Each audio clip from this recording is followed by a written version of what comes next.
Bonsoir à tous, bienvenue dans C'est Canteloup. On commence bien sûr par l'ouverture du Festival de Cannes. Tenez-moi ça. Rachida Dati, bonsoir. Enfin un moment cool dans la vie de ministre de la Culture, parce que les inaugurations de musées de l'accordéon, les films chiants avec Isabelle Huppert, la cérémonie Molière avec ses 6 heures de récompense pour des pièces que j'ai pas vues en plus, râle pompon.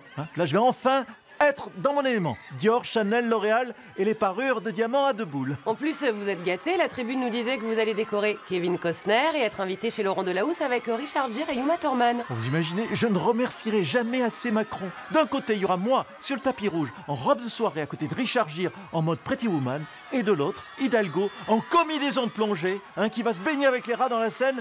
Pour la mairie de Paris, je vous le dis, c'est déjà plié, j'ai déjà gagné. Enfin, au moins la bataille de l'image, ça c'est sûr. Vincent Lindon, c'est vous qui montez les marches ce soir en ouverture de Cannes pour votre film Le Deuxième Acte.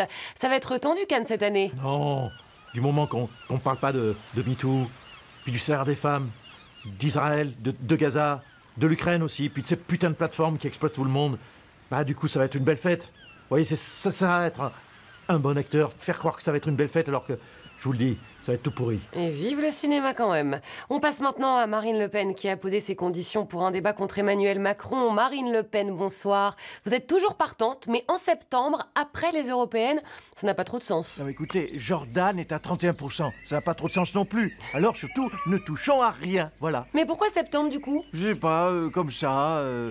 On laisse gagner mon Jordan en premier, voilà, et seulement après, si vous voulez, je débat. D'ailleurs, on va faire pareil, vous savez, en 2027.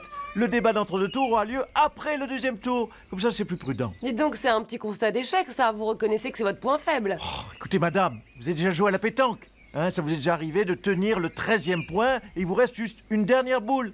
Eh bien, vous l'achetez n'importe où, et puisque vous avez déjà gagné, pourquoi risquer de tout foutre en l'air, Eh bien voilà, moi c'est pareil. Vous me demandez si je tire ou si je pointe, eh bien moi pour les débats, je me tire, et après, je me pointe.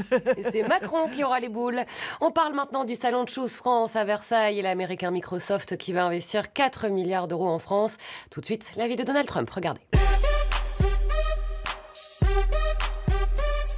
Donald Trump, bonsoir. Alors les Américains aiment investir en France, Microsoft près de 4 milliards, et l'autre gros investisseur c'est McCain, les célèbres frites surgelées. Yeah, ça va les paysans, les French losers, toujours à critiquer Donald pour un petit bisou à une actrice romantique.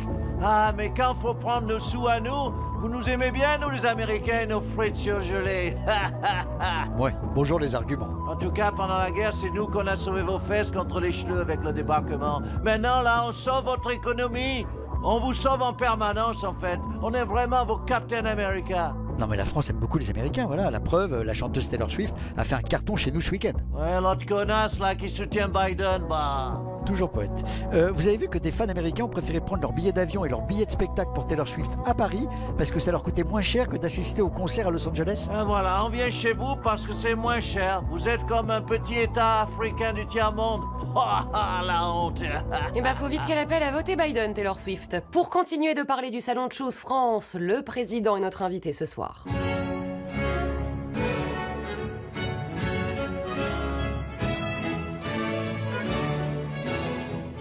C'est donc le 7e sommet de Choose France qui bat tous les records. Emmanuel Macron, bonsoir. Vous avez tenu à être présent à Versailles. Alors, on va pas se mentir, je suis vendu dans le package avec Versailles. Ça compte. Je suis une espèce de super hôtesse, voilà. Vous savez, à la fin des concerts, les gros artistes ricains, genre Beyoncé ou Taylor Swift, vous emplâtrent avec des meet and greet. En clair, c'est une photo à 1000 boules pour une chaleureuse rencontre de 15 secondes avec l'artiste. Ben moi, c'est pareil, sauf que je suis plus cher, voilà.